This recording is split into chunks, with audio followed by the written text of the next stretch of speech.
Hello friends, আমি সুমির রান্নাঘরে আপনাদের সবাইকে স্বাগত জানাচ্ছি। আজকে আমি আপনাদের সাথে শেয়ার করব পালং শাকের পরোটার রঙটা কিভাবে এতটা ঘন সবুজ হবে আর এর প্রত্যেকটা লেয়ার খুব ভালোভাবে বোঝা যাবে তারই কিছু টিপস। এই পালং শাকের পরোটাটা বানানোর জন্য আমি 3-8টি পালং শাক নিয়ে এর পাতাগুলোকে এইভাবে আলাদা করে নিয়ে খুব ভালোভাবে জল দিয়ে ধুয়ে নিয়েছি। এবারে আসুন আমরা পালং শাকটাকে পরোটা করার জন্য রেডি করে নিই। পালং শাকগুলোকে ব্লাঞ্চ করার জন্য এখানে আমি একটা বোলের মধ্যে নিয়ে নিয়েছি গরম জল আর একটা বোলের মধ্যে নিয়েছি বরফ জল বা আইস ওয়াটার। ব্লাঞ্চ করার জন্য প্রথমে আমি পালং শাকের পাতাগুলোকে এইভাবে গরম জলের মধ্যে ডুবিয়ে নিচ্ছি। গরম জলের মধ্যে এগুলোকে আমি 1 থেকে 1.5 মিনিটের মতো রেখে দিচ্ছি। রান্না করার আগে পালং শাককে এইভাবে ব্লাঞ্চ করে নিলে পালং শাকের কালার, ফ্লেভার আর টেক্সচারটা খারাপ হয়ে যায় না আর এর পুষ্টিগুণও কমে যায় না। এছাড়াও যদি পালং শাকের পাতাগুলোর উপরে কোনো মাইক্রো অর্গানিজমস বা ইনসেক্টস থাকে সেগুলো খুব ভালোভাবে ক্লিন হয়ে যায়। পালং শাকের এইরকম কোনো রেসিপি বানানোর আগে আপনারা একবার পালং শাককে এইভাবে ব্লাঞ্চ করে দেখবেন। রান্নার পরেও পালং শাকের কালারটা এরকমই ঘন সবুজ থাকবে আর এর ফ্লেভার আর টেক্সচারটাও খুব সুন্দর থাকবে। এগুলোকে আমি গরম জলের মধ্যে 1 থেকে 1.5 মিনিট রাখার পরে এখান থেকে তুলে সাথে সাথে এই বরফ জলটার মধ্যে দিয়ে দিচ্ছি।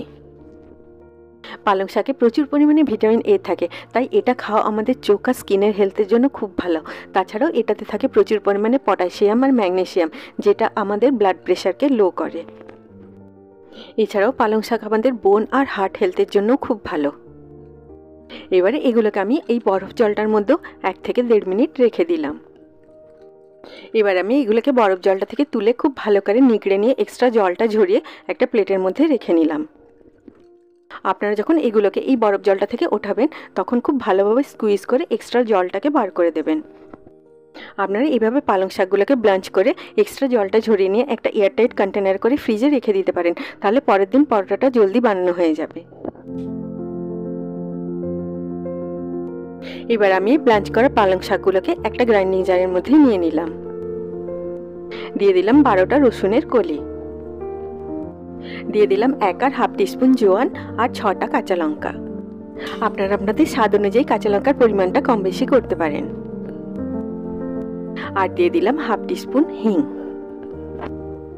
এবারে গ্রাইন্ড করে এগুলোর আমি একটা স্মুথ পেস্ট বানিয়ে নিলাম। এবারে আসুন আমরা ডোটা বানিয়ে নিই। এটা বানানোর জন্য আমি একটা মিক্সিং বোলের মধ্যে নিয়ে নিলাম 2 কাপ আটা, দিয়ে দিলাম 1 টিস্পুন নুন আর 1/2 টিস্পুন চিনি। এবার আমি সব উপকরণগুলোকে খুব ভালোভাবে মিশিয়ে নিলাম। এবারে দিয়ে দিচ্ছি পালং শাকের পেস্টটা। পালং শাকটা বাটার পরে পরিমাণটা 1 কাপ হয়েছে। আপনারা আমার চ্যানেলটিকে সাবস্ক্রাইব করতে ভুলবেন না আর পাশে থাকা বেল আইকনটি নিশ্চয়ই প্রেস করে দেবেন, তাহলে আমি যখনই নতুন কোনো ভিডিও আপলোড করব তার নোটিফিকেশন ঠিক আপনার কাছে পৌঁছে যাবে। প্রথমে আমি কোনো জল অ্যাড না করেই পালং শাকটা দিয়ে আটাটাকে ভালো করে মেখে নেব। পরে যদি জলের দরকার পড়ে তবেই আমি এক্সট্রা জল অ্যাড করব। দেখুন এবার একটু জল লাগবে, তাই আমি অল্প অল্প করে জল মিশিয়ে এই ডোটা বানিয়ে নিচ্ছি।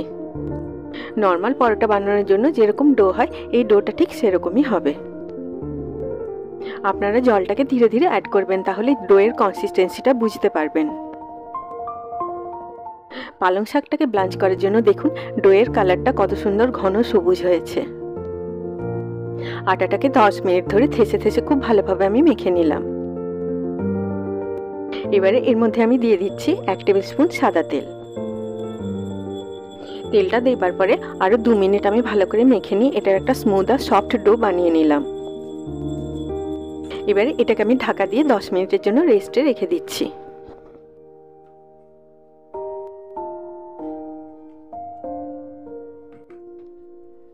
10 মিনিট পরে এই ডোটা থেকে অল্প অল্প করে নিয়ে আমি এরকম বড় বড় লেচি বানিয়ে নিলাম। আমি লেচিগুলোর সাইজ এতটা বড় রেখেছি। আপনারা এই পরোটার লেচিগুলোকে একটু বড়ই রাখবেন, তাহলে বেলার সময় সুবিধে হবে। এবার আমি চাকির উপর অল্প একটু শুকনো আটা ছড়িয়ে একটা লেচি নিয়ে প্রথমে এরকম একটা গোল রুটির মতো বানিয়ে নিলাম। আমার এই ভিডিওটি যদি আপনাদের ভালো লাগে আপনারা নিশ্চয়ই লাইক করবেন। আপনাদের এক একটা লাইক আমার কাছে অনেক বেশি মূল্যবান। এবার আমি অল্প তেল নিয়ে এই রুটিটার পর এইভাবে মাখিয়ে দিলাম। এবারে উপর থেকে ছড়িয়ে দিলাম কিছুটা শুকনো আটা। এবারে রুটিটাকে আমি এইভাবে ভাঁজ করে এর ওপরটাতেও অল্প একটু তেল মাখিয়ে দিলাম। এবারে এটাকে আমি এইভাবে আরেকটা ভাঁজ করে এটাকে 3 কোণা করে পরোটার আকারে বেলে নিচ্ছি।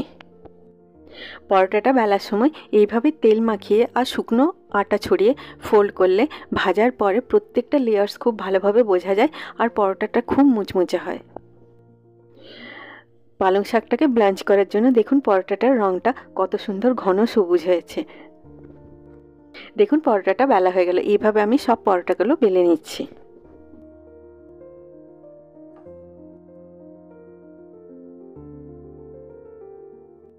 এবার আমি একটা তাওকে গরম করে এর মধ্যে একটা পরোটা দিয়ে দিলাম।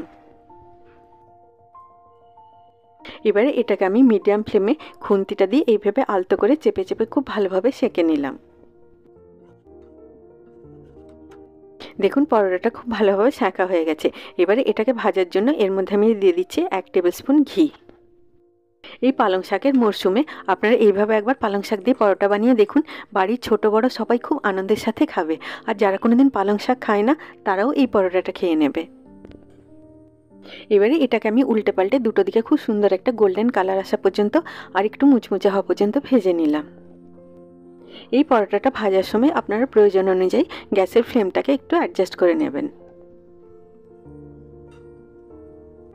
দেখুন পরোটাটা খুব সুন্দরভাবে ভাজা হয়ে গেছে। এবারে এটাকে আমি তাওয়া থেকে তুলে একটা প্লেটের মধ্যে রেখে নিলাম। এই একইভাবে আমি সব পরোটাগুলোকে ভেজে নিলাম। দেখুন ফোল্ড করার আগে শুকনো আটা আর তেল দেওয়ার জন্য পরোটার প্রত্যেকটা লেয়ার কত সুন্দরভাবে বোঝা যাচ্ছে। খুব সুস্বাদু আর ততটাই হেলদি পালং শাকের পরোটা রেডি হয়ে গেল। এটাকে আপনারা গরম গরম পরিবেশন করুন আচার বা তরকারির সাথে। সবাই খুব ভালো থাকবেন। আবার আপনাদের সাথে আমার দেখা হবে আমার নেক্সট ভিডিওতে। Take care.